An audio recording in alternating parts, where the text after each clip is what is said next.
कौशिक संहितेमध्ये त्या श्लोकाचं वर्णन असं आलेलं आहे की संत आपल्यावरती कृपा करतात. संतांच्या मानाने ते 7 व्यक्ती आपल्यावरती कृपा करतात. त्यांच्यापेक्षा संतांची कृपा कशी अलौकिक आहे हे मी तुम्हाला पटवून देणार आहे.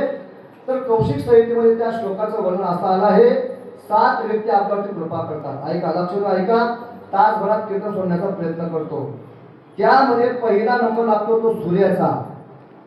रवी, चंद्रो, घना, वृक्षा, नद्यो गावश्य सज्जना, इथे परोपकाराय योगेन देवी निर्मितः.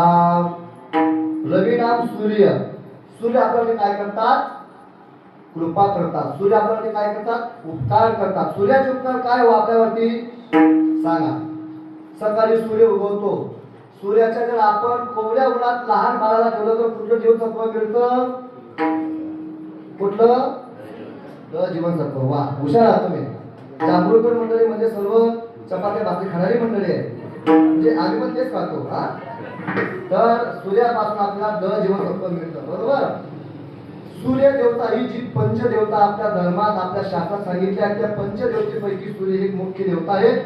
सूर्याची जर आपण उपासना केली तर आपला लवकर जीवनामध्ये धन दौलत प्राप्त होतं, दारिद्र्यता नष्ट होते. म्हणून सकाळी उठल्याबरोबर सूर्याला अर्घ्य द्यायचं, सूर्याला पाणी टाकायचं. सूर्याला जर आपण अर्घ्य दिलं तर आपल्यातील दारिद्र्यता नष्ट होते. म्हणून सूर्याचे आपल्यावरती खूप अनंत उपकार आहेत. दुसरा क्रमांक लागतो चंद्राचा. चंद्राचे आपल्यावरती काय उपकार आहे? तो तुम्ही आपण जे अन्न आता खात आहोत त्या अन्नामध्ये जी परिपक्वता येते ती कधी येते? रात्रीच्या वेळेस. बघा, तुम्ही सर्व शेतकरी मंडळी आहात. आता तुम्ही सिटीत गेले तो भाग सोडा, पण सगळी जुनी मंडळी ऐकलेली आहे, बसलेली आहे.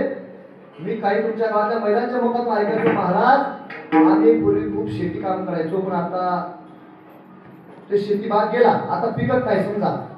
तर त्यावेळेस आता सुद्धा त्या शेतामध्ये जे पीक, जे धान्य, ज्वारी असेल, बाजरी असेल, गहू असेल, अनेक गोष्टी असेल, तर त्या गोष्टींमध्ये जी परिपक्व आणण्याचं काम हे चंद्राचं असतं. आणि सर्वात महत्वाचा मुद्दा म्हणजे चंद्राचं काम दिवस आणि रात्र यामध्ये जो भेद आहे तो आपल्याला कोणामुळे कळाला? चंद्रामुळे कळाला. चंद्राचे आपल्याकडे अनेक अनंत उपकार आहेत महाराज. रवी 1 नंबर, हा, चंद्र 2 नंबर, 3 नंबरला घना. घना नाम काय? पाऊस. पावसाचे आपल्याला किती उपकार आहेत?